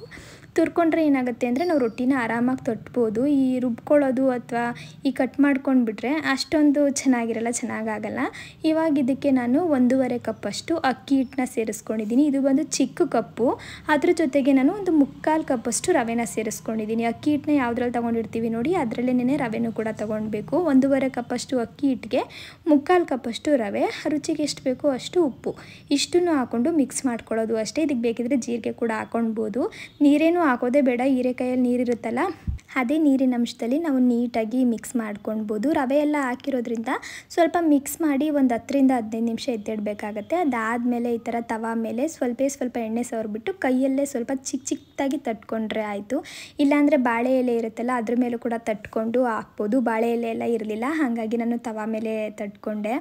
ಈ ರೊಟ್ಟಿನ ನೀವು ಮಕ್ಳಿಗೋ ಅಥವಾ ಯಾರಿಗಾದ್ರೂ ಮಾಡಿಕೊಡಿ, ತರಕಾರಿ ತಿನ್ನಲ್ಲ ಅಂತೆಲ್ಲ ಹೇಳ್ತಾ ಇರ್ತಾರೆ ನೋಡಿ, ಅವ್ರಿಗೆ ಮಾಡಿಕೊಡಿ, ನಿಜವಾಗ್ಲೂ ತುಂಬಾ ಎಂಜಾಯ್ ಮಾಡ್ಕೊಂಡು ತಿಂತಾರೆ. ಸುಳ್ಳು ಹೇಳ್ತಿಲ್ಲ, ನಿಜವಾಗ್ಲೂ ಚೆನ್ನಾಗಿರುತ್ತೆ. ತರಕಾರಿ ಹಾಕಿದ್ದೀವಿ ಅನ್ನೋದೇ ಗೊತ್ತಾಗಲ್ಲ, ಬೇರೆಯೇ ಟೇಸ್ಟ್ ಅಂತಲೇ ಹೇಳ್ಬೋದು. ಒಂದ್ಸಲ ಇದನ್ನು ಟ್ರೈ ಮಾಡಿ ನನಗೆ ಕಮೆಂಟ್ ಮೂಲಕ ತಿಳಿಸಿ ಯಾವ ಥರ ಬಂದಿತ್ತು ಅಂತ. ಮುಖ್ಯವಾಗಿ ನಾನು ತರಕಾರಿ ತಿನ್ನಲ್ಲ ಹಾಗೆ ಹಿಂಗೆ ಅಂತ ಹೇಳ್ತಿರ್ತಾರಲ್ಲ, ಅವ್ರಿಗೆ ಇದನ್ನು ಆರಾಮಾಗಿ ಮಾಡಿಕೊಡ್ಬೋದು. ಅದರಲ್ಲಿ ಹೀರೆಕಾಯಿ ಹಾಕಿದ್ದೀವಿ ಅಂತಲೇ ಗೊತ್ತಾಗಲ್ಲ, ಅಷ್ಟು ಚೆನ್ನಾಗಿರುತ್ತೆ. ಇನ್ನು ಅಡುಗೆ ಕೆಲಸ ಎಲ್ಲ ಆಯ್ತಲ್ಲ, ಸ್ವಲ್ಪ ಕಿಚನ್ ಕ್ಲೀನಿಂಗ್ ಎಲ್ಲ ಮುಗಿಸ್ಬಿಟ್ಟು ನಾನು ಕೂಡ ರೆಡಿ ಆಗಿಬಿಟ್ಟು ಬಂದುಬಿಟ್ಟೆ. ಅದಾದಮೇಲೆ ಇವಾಗ ನನಗೆ ಸ್ಮೂದಿನ ಮಾಡ್ಕೊಳ್ತಾ ಇದ್ದೀನಿ. ಈ ಸ್ಮೂದಿಗೆ ನಾನು 1 ಸ್ಪೂನ್ ಆಗೋವಷ್ಟು ಓಟ್ಸ್ನ ಸೇರಿಸ್ಕೊಳ್ತಾ ಇದ್ದೀನಿ, ನೀರಲ್ಲಿ ನೆನೆಸಿಟ್ಟಿದ್ದೆ. ಹಾಗೆ ಒಂದು 4 ರಿಂದ 5 ಪೀಸು ಗೋಡಂಬಿ, ಒಂದು 2 ಖರ್ಜೂರ, ಇದ್ರ ಜೊತೆಗೆ ನಾನು ಒಂದು ಅರ್ಧ ಆ್ಯಪಲ್ ತೊಗೊಂಡಿದ್ದೀನಿ, ಒಂದು 2 ಪೀಸಷ್ಟು ಪಪ್ಪಾಯ, ಇಷ್ಟನ್ನು ಸೇರಿಸ್ಬಿಟ್ಟು ನೀರು ಹಾಕ್ಬಿಟ್ಟು ಗ್ರೈಂಡ್ ಮಾಡ್ಕೊಂಡಿದ್ದೀನಿ. ಇದಕ್ಕೆ ಎಳ್ನೀರು ಹಾಕಿದ್ರೆ ಇನ್ನೂ ರುಚಿಯಾಗಿರುತ್ತೆ. ಇವತ್ತು ಎಳ್ನೀರು ಇರಲಿಲ್ಲ, ಹಾಗಾಗಿ ನೀರು ಹಾಕ್ಬಿಟ್ಟು ಮಾಡಿಕೊಂಡೆ. ಈ ಸ್ಮೂದಿ ಟ್ರೈ ಮಾಡಿ ನೋಡಿ, ಚೆನ್ನಾಗಿರುತ್ತೆ. ಪಪ್ಪಾಯ ಯಾವಾಗಾದರೂ ತಂದು ಮನೇಲಿ ಇಟ್ಟಿರ್ತೀವಲ್ವ, ತೀರಾ ಹಣ್ಣಾಗಿ ಹೋಗ್ಬಿಟ್ಟಿರುತ್ತೆ ನೋಡಿ, ಆ ಟೈಮಲ್ಲಿ ತಿನ್ನಲಿಕ್ಕೆ ಅಷ್ಟೊಂದು ಇಷ್ಟ ಆಗಲ್ಲ, ಆವಾಗ ಈ ಸ್ಮೂದಿ ಮಾಡ್ಕೊಳ್ಬೋದು, ತುಂಬಾ ಚೆನ್ನಾಗಿರುತ್ತೆ. ಪಪ್ಪಾಯ ಸ್ವಲ್ಪ ಜಾಸ್ತಿ ಹಾಕ್ಕೊಂಡ್ರೂ ಕೂಡ ಏನು ತೊಂದರೆ ಇಲ್ಲ. ಇನ್ನು ಊಟ ಎಲ್ಲ ಮುಗಿಸ್ಕೊಂಡು ನಾನು ಕೂಡ ಶಾಪಿಗೆ ಬಂದೆ, ನನ್ನ ಹಸ್ಬೆಂಡ್ ಕೂಡ ಹೊರಟ್ರು. ಇವತ್ತು ಶಾಪಲ್ಲಿ ಸ್ವಲ್ಪ ಕೆಲಸ ಎಲ್ಲ ಮುಗಿಸ್ಕೊಂಡೆ. ರಾತ್ರಿಯೇ ಅವರು ಎಲ್ಲ ಸಿಸ್ಟಮ್ನು ಕೂಡ ಸರಿ ಮಾಡಿ ಇಟ್ಟಿದ್ರು, ಸಿಸ್ಟಮ್ ಸರಿ ಮಾಡಿದ್ರು, ಪ್ರಿಂಟರ್ ಸರಿ ಮಾಡಿದ್ರು, ಎಲ್ಲನೂ ಕೂಡ ನೀಟಾಗಿ ನೋಡಿಬಿಟ್ಟು ರೆಡಿ ಮಾಡಿಕೊಟ್ಟು ಮಾಡಿಬಿಟ್ಟೆ ಇವತ್ತು ಅವರು ಆಫೀಸ್ಗೆ ಹೊರಟಿದ್ದು. ರಾತ್ರಿಯೇ ಎಲ್ಲ ರೆಡಿ ಮಾಡಿ ಮುಗಿಸಿದ್ರು. ಇನ್ನು ಮಧ್ಯಾಹ್ನವರೆಗೂ ನಾನು ಶಾಪ್ ಓಪನ್ ಮಾಡಿದ್ದೆ, ಕೆಲಸ ಎಲ್ಲ ಮುಗಿಸ್ಕೊಂಡೆ. ಅದಾದಮೇಲೆ ಸ್ವಲ್ಪ ಶಾಪಿಂಗ್ ಇತ್ತು, ಹಾಗಾಗಿ ಹೊರಗಡೆ ಹೋಗೋಣ ಅಂತೇಳಿ ಮಧ್ಯಾಹ್ನನೇ ಹೊರಟಿದ್ದೀನಿ. ಸಾಮಾನ್ಯವಾಗಿ ನಾನು ಮಧ್ಯಾಹ್ನ ಟೈಮಲ್ಲೇ ಈ ಥರ ಮನೆಗೇನಾದರೂ ಬೇಕಿದ್ದರೆ ತೊಗೊಂಡು ಬರೋದು, ಆ ಟೈಮಲ್ಲಿ ಕಸ್ಟಮರ್ ಇರಲ್ವಲ್ಲ, ಹಾಗಾಗಿ ಇವತ್ತು ವಿಶಾಲ್ ಮಾರ್ಟಿಗೆ ಬಂದಿದ್ದು. ಬಟ್ಟೆ ತೊಗೊಳ್ಳೋದೇನಿರಲಿಲ್ಲ, ಆದರೆ ಕೆಲವೊಂದು ಜಾರ್ಗಳನ್ನೆಲ್ಲ ತೊಗೊಳ್ಬೇಕಿತ್ತು. ಲಾಸ್ಟ್ ಟೈಮ್ ನಾನು ನನಗೆ ಯಾರೋ ಒಬ್ಬರು ಕಮೆಂಟ್ ಮಾಡಿದರು, ನೀವು ಕರ್ಟನ್ಸ್ ಎಲ್ಲ ತೊಗೊಳ್ಬೇಕಂದ್ರೆ ವಿಶಾಲ್ ಮಾರ್ಟ್ಗೆ ಹೋಗಿ ಅಲ್ಲಿ ತುಂಬ ಚೆನ್ನಾಗಿರುತ್ತೆ ಅಂತ ಹೇಳ್ಬಿಟ್ಟು, ಅದಲ್ಲದೆ ಕಡಿಮೆ ರೇಟ್ ಕೂಡ ಅಂತ ಕೂಡ ಕಮೆಂಟ್ ಮಾಡಿದರು. ಹಾಗಾಗಿ ನೋಡೋಣ ಅಂತ ಹೇಳ್ಬಿಟ್ಟು ಬಂದೆ. ನಿಜ ಅವ್ರು ಹೇಳ್ದಂಗೆ ವಿಶಾಲ್ ಮಾರ್ಟಲ್ಲಿ ಕಡಿಮೆ ರೇಟಲ್ಲೇ ಒಳ್ಳೆ ಕ್ವಾಲಿಟಿ ಇರೋ ಕರ್ಟನ್ಸ್ಗಳೆಲ್ಲ ನೋಡಿದೆ. ಆದರೆ ನಾನು ತಂದುಬಿಟ್ಟಿದ್ನಲ್ಲ, ಹಾಗಾಗಿ ಏನು ತೊಗೊಳ್ಲಿಕ್ಕೆ ಹೋಗಲಿಲ್ಲ. ಇನ್ನು ಆಂಟಿ ನೋಡ್ತಾಯಿದ್ರು ಅವ್ರಿಗೆ ಬೇಕು ಅಂತ ಹೇಳ್ಬಿಟ್ಟು. ಅದಾದಮೇಲೆ ಮನೆಗೆ ಏನೇನು ಬೇಕು ಅದನ್ನೆಲ್ಲ ತೊಗೊಳ್ಳೋಣ ಅಂತೇಳಿ ನೋಡ್ತಾ ಇದ್ದೆ. ನನಗೆ ಸ್ವಲ್ಪ ಗ್ಲಾಸ್ ಜಾರ್ಗಳು ಬೇಕಿತ್ತು. ಅದನ್ನು ನೋಡಿದಾಗ ಇಲ್ಲಿ ಅಷ್ಟೊಂದೇನು ಇರಲಿಲ್ಲ, ಎಲ್ಲ ಪ್ಲಾಸ್ಟಿಕ್ ಜಾರ್ಗಳಿತ್ತು. ಅದಲ್ಲದೆ ಸ್ಟೀಲ್ ಜಾರ್ಗಳೆಲ್ಲ ಇತ್ತು. ಅದೆಲ್ಲ ಏನು ನನಗೆ ಬೇಕಿರಲಿಲ್ಲ. ಹಾಗೆ ಏನೇನಿದೆ ಅಂತೆಲ್ಲ ನೋಡಿಕೊಂಡು ಮತ್ತು ಇಲ್ಲಿಂದ ನಾವು ಡಿ ಮಾರ್ಟ್ಗೆ ಹೋಗೋಣ ಅಂತ ಅಂದ್ಕೊಂಡು, ಅಲ್ಲಿ ಗ್ಲಾಸ್ ಜಾರ್ಗಳೆಲ್ಲ ಸಿಗುತ್ತೆ ಸಾಮಾನ್ಯವಾಗಿ, ಯಾವಾಗಲೂ ಅಲ್ಲೇ ತೊಗೊಂಡು ಬರೋದು ಒಂದೊಂದು ಸಲ. ಹಾಗಾಗಿ ಅಲ್ಲೋಗಿ ತೊಗೊಂಡು ಬಂದುಬಿಡೋಣ ಅಂದ್ಕೊಂಡು ಪ್ಲ್ಯಾನ್ ಮಾಡಿಕೊಂಡು, ಇಲ್ಲಿ ಏನಂದರೆ ಏನಾದ್ರೂ ಈ ಪ್ಲಾಸ್ಟಿಕ್ದು ಎಲ್ಲ ತೊಗೊಳ್ಬೇಕು ಅಂದರೆ ಇಲ್ಲಿ ಆರಾಮಾಗಿ ತೊಗೊಳ್ಬೋದು. ನಾನು ಆದಷ್ಟು ಪ್ಲಾಸ್ಟಿಕ್ನೆಲ್ಲ ಅವಾಯ್ಡ್ ಮಾಡಬೇಕು ಅಂತ ಅಂದ್ಕೊಂಡಿದ್ದೀನಿ. ಹಾಗಾಗಿ ನಾನು ಏನೂ ತೊಗೊಳ್ಲಿಕ್ಕೆ ಹೋಗಲಿಲ್ಲ. ಪ್ಲಾಸ್ಟಿಕ್ ಬಾಕ್ಸ್ಗಳೆಲ್ಲ ಏನಂದರೆ ಏನಾದರೂ ಗ್ಯಾಸ್ ಅಕ್ಕಪಕ್ಕ ಏನಾದರೂ ಇಟ್ಬಿಟ್ರೆ ನಾವು ಪ್ಲಾಸ್ಟಿಕ್ದು ಬಾಕ್ಸ್ಗಳೆಲ್ಲ ಫುಲ್ಲು ಜಿಡ್ಜಿಡ್ಡಾಗಿ ಹೋಗ್ಬಿಡುತ್ತೆ. ಹಬೆದು ಎಣ್ಣೆದೆಲ್ಲ ಹೋಗ್ಬಿಟ್ಟು ಪ್ಲಾಸ್ಟಿಕ್ ಬಾಕ್ಸ್ಗಳ ಮೇಲೆ ಕೂತ್ಕೊಂಡ್ಬಿಟ್ರೆ ಅದನ್ನು ವಾಶ್ ಮಾಡೋದೇ ಒಂದು ಟಾಸ್ಕ್ ಥರ ಆಗೋಗ್ಬಿಡುತ್ತೆ. ಹಾಗಾಗಿ ನಾನು ಆದಷ್ಟು ಗ್ಲಾಸ್ ಜಾರ್ಗಳನ್ನ ತೊಗೊಳ್ತೀನಿ, ಇಲ್ಲ ಸ್ಟೀಲ್ನವು ತೊಗೊಳ್ತೀನಿ. ಸ್ಟೀಲ್ನವು ಕೂಡ ತೀರಾ ಕಡಿಮೆ ನಾನು ತೊಗೊಳ್ಳೋದು. ಅದ್ರ ಬದಲು ನಾನು ಗ್ಲಾಸ್ ಜಾರ್ಗಳನ್ನೇ ಜಾಸ್ತಿ ತೊಗೊಳ್ಳೋದು. ಅದರಲ್ಲೂ ಕೂಡ ಸ್ವಲ್ಪ ಡಿಫ್ರೆಂಟಾಗಿರೋವನ್ನ ನೋಡಿ ತೊಗೊಳ್ತೀನಿ. ಕೆಲವೊಮ್ಮೆ ಆನ್ಲೈನಲ್ಲಿ ತುಂಬ ಕಡಿಮೆಗೆ ಸಿಗುತ್ತೆ ಆಯಿತಾ. ಕೆಲವೊಮ್ಮೆ ಏನಾಗುತ್ತೆ, ಈ ಥರ ಈಚೆ ಕಡೆ ಬಂದಾಗ ವಿಶಾಲ್ ಮಾರ್ಟಲ್ಲೋ ಇಲ್ಲಾಂದರೆ ಕೆಲವೊಮ್ಮೆ ರೋಡ್ ಸೈಡಲ್ಲೆಲ್ಲ ಇಟ್ಕೊಂಡಿರ್ತಾರೆ ನೋಡಿ, ಅಲ್ಲೂ ಕೂಡ ಚೆನ್ನಾಗಿರೋ ಸಿಗುತ್ತೆ.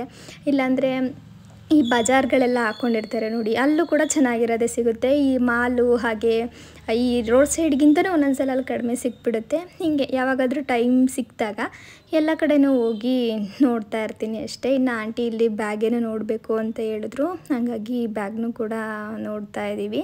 ಅಲ್ಲಿ ಮ್ಯೂಸಿಕ್ ಹಾಕ್ಬಿಟ್ಟಿದ್ರು, ಹಾಗಾಗಿ ನಾನು ವಾಯ್ಸ್ ಓವರ್ನೇ ಕೊಡ್ತಾಯಿದ್ದೀನಿ, ಕಾಪಿರೈಟ್ ಇಶ್ಯೂ ಬರುತ್ತೆ ಅಂತ ಹೇಳ್ಬಿಟ್ಟು. ಬ್ಯಾಗ್ಗಳು ಮಾತ್ರ ನಿಜವಾಗ್ಲೂ ತುಂಬಾ ಚೆನ್ನಾಗಿದ್ದು, ಎಲ್ಲ ಯೂನಿಕಾಗಿ ನನಗೇನೋ ಇಷ್ಟ ಆಯಿತು. ಈ ಬ್ಯಾಗ್ ನನಗೆ ತುಂಬಾ ಇಷ್ಟ ಆಯಿತು. ಆದರೆ ರೇಟು ತುಂಬ ದುಬಾರಿ ಇತ್ತು. ಅದನ್ನು ನೋಡಿ ಬೇಡ ಅಂತ ಹೇಳ್ಬಿಟ್ಟು ಅಲ್ಲೇ ನೋಡಿಬಿಟ್ಟು ಹಂಗೆ ಎತ್ತಿಟ್ಬಿಟ್ಟು ಸೀದಾ ಬಂದಿದ್ದಾಯಿತು. ಒಂದೊಂದು ಸಲ ಏನನ್ಸುತ್ತೆ ಅಂದರೆ ಏನೋ ಒಂದು ಇಷ್ಟ ಆಗಿಬಿಟ್ಟಿರುತ್ತೆ, ತುಂಬಾ ಇಷ್ಟ ಆಗಿಬಿಟ್ಟಿರುತ್ತೆ, ತೊಗೊಂಡ್ಬಿಡೋಣ ಅನಿಸುತ್ತೆ. ಆದರೆ ಅದು ರೇಟ್ ನೋಡಿಬಿಟ್ಟು ಏನು ಬೇಡ ಬಿಡಪ್ಪ, ಹೊರಗಡೆ ಹೋದರೆ ಇದಕ್ಕಿಂತ ಚೆನ್ನಾಗಿರೋದೇ ಸಿಗ್ಬೋದು ಅಂತ ಅನಿಸುತ್ತೆ ಮನಸ್ಸಿಗೆ. ಯಾರಿಗೆಲ್ಲ ಈ ಥರ ಅನಿಸುತ್ತೆ ಕಮೆಂಟ್ ಮೂಲಕ ತಿಳಿಸಿ. ನನಗಂತೂ ಹಂಗೇ ತುಂಬ ಇಷ್ಟ ಆಗಿರೋದನ್ನು ಕೂಡ ಒಂದೊಂದು ಸಲ ನಾನು ರೇಟ್ ಜಾಸ್ತಿ ಆಯಿತು ಅಂತ ಹೇಳ್ಬಿಟ್ಟು ಬಿಟ್ಟು ಬಂದಿರೋದು ಉಂಟು. ಅದರ ಬದಲು ಅದನ್ನೇ ಬೇರೆ ಏನಾದ್ರೂ ತೊಗೊಳ್ಳೋಣ ಅಂತ ಹೇಳ್ಬಿಟ್ಟು. ಇನ್ನು ಇಲ್ಲೇ ಸುಮಾರೊಂದು 3 ಗಂಟೆ ಆಯಿತು. ಅದಾದಮೇಲೆ ಸೀದಾ ಇವಾಗ ಡಿ ಮಾರ್ಟಿಗೆ ಬಂದು, ಡಿ ಮಾರ್ಟಲ್ಲಿ ಗ್ರಾಸರೀಸ್ನ ತೊಗೊಳ್ಳೋದು ಏನಂದರೆ ಏನಿರಲಿಲ್ಲ, ಮನೆಗೆ ಎಲ್ಲ ತಂದಿಟ್ಬಿಟ್ಟಿದೆ. ಹಾಗಾಗಿ ಮೇಲ್ಗಡೆ ಸೆಕ್ಷನ್ಗೆ ಹೋಗ್ಬಿಟ್ಟು ಗ್ಲಾಸ್ ಜಾರ್ಗಳನ್ನೆಲ್ಲ ನೋಡಿಕೊಂಡು ತೊಗೊಂಡು ಬರೋಣ ಅಂತ ಹೇಳ್ಬಿಟ್ಟು. ಸ್ಯಾಟರ್ಡೇ ಅಲ್ವಾ ಇವತ್ತು, ಹಾಗಾಗಿ ಸ್ವಲ್ಪ ಕ್ರೌಡ್ ಇತ್ತು. ನಾವು ಅಂದ್ಕೊಂಡು ಬಿಲ್ ಮಾಡಿಸೋಕ್ಕೆ ಟೈಮ್ ಆಗೋಗ್ಬಿಡುತ್ತೆ. ಏನು ಬೇಕೋ ಅಷ್ಟು ಮಾತ್ರ ತೊಗೊಂಡು ಹೊರಟ್ಬಿಡೋಣ, ಇಲ್ಲಾಂದರೆ ಕ್ಯೂ ನಿಂತ್ಕೊಳ್ಬೇಕಾಗತ್ತೆ ಬಿಲ್ಲಿಂಗ್ ಸೆಕ್ಷನಲ್ಲಿ ಅಂತ ಹೇಳ್ಬಿಟ್ಟು ಪಟ ಅಂತ ಏನು ಬೇಕೋ ಅದನ್ನು ತೊಗೊಂಡು ಹೊರಟೋ ಅಷ್ಟೇ. ಇನ್ನು ವಿಶಾಲ್ ಮಾರ್ಟಲ್ಲಿ ಪರವಾಗಿಲ್ಲ, ಒಳ್ಳೊಳ್ಳೆ ಆಫರ್ಸ್ ಎಲ್ಲ ಹಾಕಿದ್ರು, ಚೆನ್ನಾಗಿತ್ತು ಮಾತ್ರ. ಅಲ್ಲೂ ಆರಾಮಾಗಿ ಪರ್ಚೇಸ್ ಮಾಡ್ಬೋದು. ಏನಾದ್ರೂ ನಾವು ಬಟ್ಟೆಗಳನ್ನ ಪರ್ಚೇಸ್ ಮಾಡ್ತೀವಿ ಅಂದರೆ ಅಲ್ಲಿ ಆರಾಮಾಗಿ ಹೋಗಿ ಪರ್ಚೇಸ್ ಮಾಡ್ಬೋದು. ನಂಗೆ ಅದು ತುಂಬಾ ಇಷ್ಟ ಆಗೋಯಿತು. ಇನ್ನು ಈ ಥರ ಏನಾದರೂ ಗೀರ್ಗಳು ಬೇಕಂದರೆ ಅಲ್ಲಿ ಗ್ಲಾಸ್ ಜಾರ್ಗಳೆಲ್ಲ ಏನು ಸಿಗೋದಿಲ್ಲ. ಆದರೆ ಬಟ್ಟೆ ಮಾತ್ರ ತುಂಬ ಚೆನ್ನಾಗಿರೋ ಸಿಗುತ್ತೆ ಅಂತ ಅನ್ನಿಸ್ತು. ಕ್ವಾಲಿಟಿನೂ ಅಷ್ಟೇ ತುಂಬಾ ಚೆನ್ನಾಗಿತ್ತು. ನಾವು ಕೂಡ ಸ್ವಲ್ಪ ಪರ್ಚೇಸ್ ಮಾಡ್ಕೊಂಡು ಬಂದು ಇನ್ನು ಬೇರೆ ಕಡೆನೂ ಎಲ್ಲೂ ಹೋಗಲಿಲ್ಲ. ಇಲ್ಲಿ 2 ಕಡೆಗೆ ಟೈಮ್ ಆಗೋಯಿತು. ಇಲ್ಲೆಲ್ಲ ಟೈಮ್ ಆಗೇ ಆಗುತ್ತೆ ಅಲ್ವಾ. ಸ್ವಲ್ಪ ಪರ್ಚೇಸಿಂಗ್ ಹೋದರೂ ಕೂಡ ಟೈಮ್ ಯಾವ ಥರ ಹೋಗುತ್ತೆ ಅಂತಲೇ ಗೊತ್ತಾಗಲ್ಲ. ಹಾಗಾಗಿ ಮನೆಗೆ ಬರೋ ಅಷ್ಟರಲ್ಲಿ 5:30 ಆಗೋಯ್ತಾ. ಅದಲ್ಲದೆ ಶಾಪ್ಗೆ ಹೋಗಲಿಲ್ಲ, ಇನ್ನು ಟೈಮ್ ಆಯಿತು ಅಂತ ಹೇಳ್ಬಿಟ್ಟು ಮನೆಗೆ ಬಂದೆ. ಮನೆಗೆ ಬಂದಿದ್ದಾಯಿತು. ಜಾಸ್ತಿ ಏನು ಡಿಮಾರ್ಟಲ್ಲಿ ಶಾಪಿಂಗ್ ಮಾಡಿಲ್ಲ, ಸ್ವಲ್ಪ ಮಾತ್ರ ಶಾಪಿಂಗ್ ಮಾಡ್ಕೊಂಡು ಬಂದಿದ್ದು. ನನಗೆ ಕೆಲವೊಂದು ಗ್ಲಾಸ್ ಜಾರ್ಸ್ಗಳೆಲ್ಲ ಬೇಕಿತ್ತು ಮುಖ್ಯವಾಗಿ, ಅದಕ್ಕೆ ಹೋಗಿದ್ದೆ. ನನಗೆ ಯಾರೋ ಲಾಸ್ಟ್ ಟೈಮ್ ಕಮೆಂಟ್ ಮೂಲಕ ಹೇಳಿದ್ರಿ ಡಿಮಾರ್ಟಲ್ಲಿ ಹಾಗೆ ವಿಶಾಲ್ ಮಾರ್ಟಲ್ಲಿ ಚೆಕ್ ಮಾಡಿ ನೋಡಿ ಎಷ್ಟೊಂದು ಗ್ಲಾಸ್ ಜಾರ್ಗಳು ಸಿಗುತ್ತೆ ಅಂತ. ಬನ್ನಿ, ಅದು ಬೇಕಾ ತಗೊಳ್ಳಿ. ನಮ್ಮ ಪಕ್ಕದ ಮನೆ ಬಾಯ್ಲಿ. ಆಯ್ತು ಬನ್ನಿ, ಇಲ್ಲಿ ತೊಳ್ಕೊಡ್ತೀನಿ ಬನ್ನಿ. ನಿಮ್ಮ ಹೆಸರೇನು ಅಂತ ಹೇಳಿ ಬನ್ನಿ. ನಿಮ್ಮ ಹೆಸರು ದೈವಿಕ್. ಯಾವ ಸ್ಟ್ಯಾಂಡರ್ಡ್ ನೀವು ದೈವಿಕ್? LKG. ಯಾವ ಸ್ಕೂಲು? CBSE. ಹೌದಾ? CBSE ಅನ್ನೋದೆಲ್ಲ ಸ್ಕೂಲ್ ಹೆಸರು ಶ್ರೀರಾಮ್ ಪಬ್ಲಿಕ್ ಸ್ಕೂಲ್ ಅಂತ ಹೇಳ್ಬೇಕು. ನೀವು ಅನ್ಬೇಕು ಹೇಳು ಶ್ರೀರಾಮ್ ಅಲ್ಲಿ ಹೋಗಲ್ಲ ಸಿಂಗಲ್ ವಾಶ್ ಬೇಸಿನ್ ಅಲ್ಲಿ ತೊಳ್ಕೊಡ ಆಂಟಿ ನಿಮಗೆ ತಾನೇ ಬೇಕಾಗಿರೋದು ನೀವೇ ತೊಳ್ಕೋಬೇಕು ಆಂಟಿ ಹಾಯ್ ಮಾಡಿ ಎಲ್ರಿಗೂ ಹಾಯ್ ಹೇಳು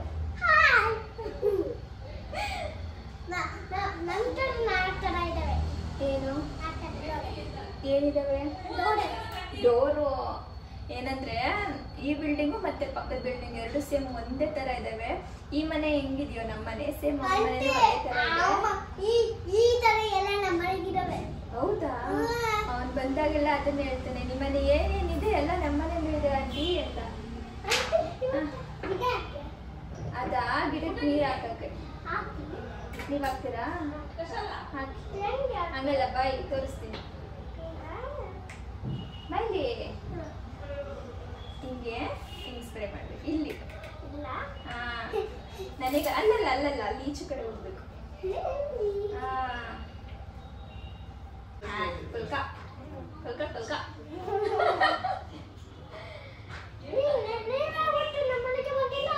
ಅವತ್ತು ಬಂದಿದ್ನಲ್ಲ ನೀವು ಮೆಹಂದಿ ಸೋಪೆಲ್ಲ ಕೊಟ್ರಲ್ಲ ಮಮ್ಮಿ ಕೊಟ್ರಲ್ಲ ಮೆಹಂದಿ ಸೋಪ್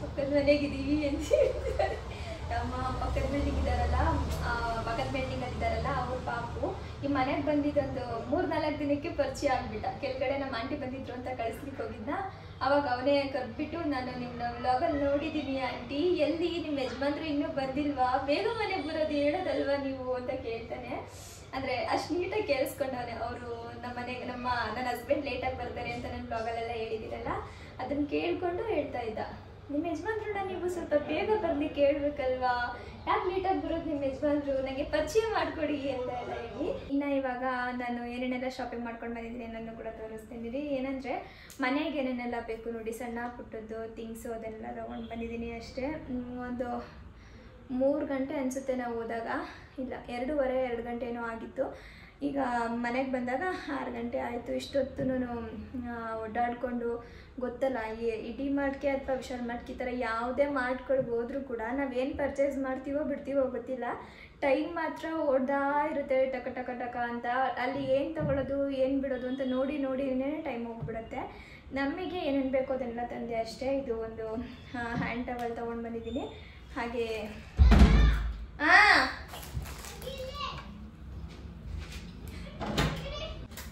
ಏನಂತ ಹೇಳ್ಬಿಟ್ಟು ಬಂದ್ರಿ ವೆರಿ ಗುಡ್ ಹೇಳ್ಬಿಟ್ಟು ಬರಬೇಕು ಇನ್ನು ಇದೊಂದು ತೊಗೊಂಡು ಬಂದಿದ್ದೀನಿ ಇದು ಬಂದು 49 ರೂಪಾಯಿ ಡಿ ಮಾರ್ಟ್ ಪ್ರೈಸಲ್ಲಿ 25 ರೂಪಾಯಿ ಇತ್ತು ಅಷ್ಟೇ ನೀವು ಹೋಗ್ತೀರಾ ನಾಳೆ ಡಿ ಮಾರ್ಟ್ಗೆ ನಾವು ಆಲೆ ಇವತ್ತು ಹೋಗಿ ಬಂದು ನನಗೇನು ತೊಗೊಂಡು ಬರ್ತೀರಾ ನೀವು ಡಿ ಮಾರ್ಟಿಂದ ಐಸ್ ಕ್ರೀಮ್ ಆಯಿತು ಇದು ಬಂದು 99 ರೂಪೀಸ್ ಚೆನ್ನಾಗಿದೆ ನಮ್ಮ ಮನೆಗೆ ಎಲ್ಲ ಡಿ ಮಾರ್ಟಿಂದ ತಗೊಂಡು ಬಂದ್ಬಿಡಿ ಆಯ್ತಾ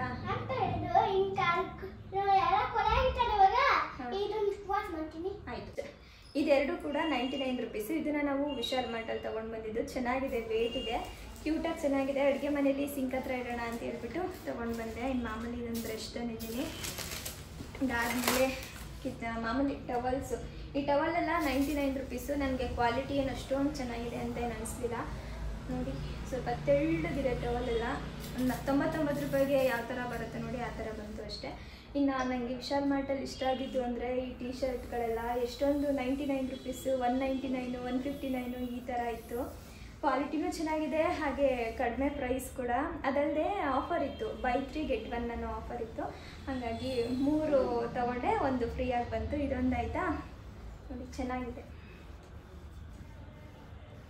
ಹಾಗೆ ಇದೊಂದು ಕ್ವಾಲಿಟಿ ಮಾತ್ರ ಎಲ್ಲದಕ್ಕೂ ಚೆನ್ನಾಗಿದೆ ಇದೆಷ್ಟು ಅಂದರೆ 99 ರೂಪೀಸ್ ಇದು ಹಾಗೆ ಇದು ಬಂದು 199 ರೂಪೀಸ್ ನನಗೆ ಈ ಬಟರ್ಫ್ಲೈ ನೋಡಿ ತುಂಬ ಇಷ್ಟ ಆಗಿ ಈ ಟೀ ಶರ್ಟ್ನ ತಗೊಂಡಿದ್ದೀನಿ ಏನಪ್ಪ ಇದು ಮಾಮೂಲಿ ಒಂದು ಫ್ರೀಯಾಗಿ ಬರುತ್ತಲ್ಲ ಅದು ಬಂದಿದ್ದು ಇದೆಷ್ಟು ಅಂದರೆ ಇದು 199. ಇದು ಬೈ ಒನ್ ಇಷ್ಟು ತೊಗೊಂಡಿದ್ದಕ್ಕೆ ಇದೊಂದು ಫ್ರೀ ಆಗಿ ಬಂತು. ಹಾಗೆ ಒಂದು ಜೊತೆ ಸ್ಲಿಪ್ಪರ್ಸ್ ತೊಗೊಂಡಿದ್ದೀನಿ. ಇನ್ನು ಒಂದು ಮಾಮೂಲಿ ಕಿಚನ್ಗೆ ಬೇಕಲ್ಲ ಟವಲ್ಸು, ಅದನ್ನು ತೊಗೊಂಡಿದ್ದೀನಿ. ಮುಖ್ಯವಾಗಿ ನನಗೆ ಗ್ಲಾಸ್ ಜಾರ್ಗಳು ಬೇಕಿತ್ತು, ಅದಕ್ಕೆ ಹೋಗಿದ್ದು ಇವತ್ತು. ಇದೇನಂದರೆ 69 ರೂಪಾಯಿ. ಆನ್ಲೈನಲ್ಲಿ ನೋಡಿದಾಗ ಸ್ವಲ್ಪ ಜಾಸ್ತಿ ಇತ್ತು, ಹಾಗಾಗಿ ಒಂದು 4 ತೊಗೊಂಡು ಬಂದಿದ್ದೀನಿ. ಬ್ಯಾಡಗಿ ಮೆಣಸಿನ್ಕಾಯಿ, ಗುಂಟೂರು ಮೆಣಸಿನ್ಕಾಯಿ ಎಲ್ಲ ಬರುತ್ತಲ್ಲ, ಅದನ್ನೆಲ್ಲ ಸಪ್ರೇಟಾಗಿ ಜಾರ್ಗಳಲ್ಲಿ ಹಾಕಿಡೋಣ ಅಂತ ಹೇಳ್ಬಿಟ್ಟು 4 ತಂದೆ. ಪರವಾಗಿಲ್ಲ ಅಂತ ಅನ್ನಿಸ್ತು ನನಗೆ. ಈ ಜಾರ್ಗಳು 69 ರೂಪಾಯಿ ಆರಾಮಾಗಿ ಕೊಡ್ಬೋದು. ಹಾಗೆ ಈ ಗ್ಲಾಸ್ಗಳನ್ನ ತೊಗೊಂಡು ಬಂದೆ. ಇದು 39 ರೂಪಾಯಿ, 40 ರೂಪಾಯಿ ಒಂದು. ಕಾಫಿ ಮಗ್ಗಳು ಅಷ್ಟೇ, ಇನ್ನೇನು ತಂದಿಲ್ಲ. ಒಂದೇ ಒಂದು ಪ್ಯಾಕು ಪಿಸ್ತಾ ತೊಗೊಂಡು ಬಂದಿದ್ದೀನಿ ಅಷ್ಟೇ. ಮನೆಯಲ್ಲಿ ಗ್ರಾಸರೀಸ್ ಎಲ್ಲ ಇತ್ತು, ಹಂಗಾಗಿ ತೊಗೊಂಡು ಬರ್ಲಿಕ್ಕೆ ಹೋಗಿಲ್ಲ. ಇವತ್ತು ಶನಿವಾರ ಅಲ್ವಾ, ಡಿಮಾರ್ಟಲ್ಲಿ ತುಂಬಾ ಕ್ರೌಡ್ ಇರುತ್ತೆ. ಆ ಗ್ರಾಸರೀಸ್ ಎಲ್ಲ ತೊಗೊಂಡ್ಬಿಡ್ಬೋದು. ಅದಾದಮೇಲೆ ಬಿಲ್ಲಿಂಗ್ ಮಾಡಿಸ್ಬೇಕಾದ್ರೆ ಸ್ವಲ್ಪ ಕಷ್ಟ ಆಗುತ್ತೆ ಅಂತ ಹೇಳ್ಬಿಟ್ಟು ಬೇರೇನು ತೊಗೊಳ್ಲಿಕ್ಕೆ ಹೋಗಲಿಲ್ಲ. ಇಷ್ಟಕ್ಕೂ ಇವತ್ತು ಎಷ್ಟಾಯಿತು ಅಂದರೆ, ಇದು 1,000, ಇದು 1,500. ಟೋಟಲ್ಲಾಗಿ 2,400 ರೂಪಾಯಿ ಆಯಿತು. ಇಷ್ಟಕ್ಕೂ 2,400 ಆಯಿತು ಇವತ್ತು. ಆಯಿತು, ಬಾಯ್. ಮುಂದಿನ ವಾರ ನಾಳೆ ಬರಲ್ಲ ಹಂಗಾದ್ರೆ. ಹೌದಾ,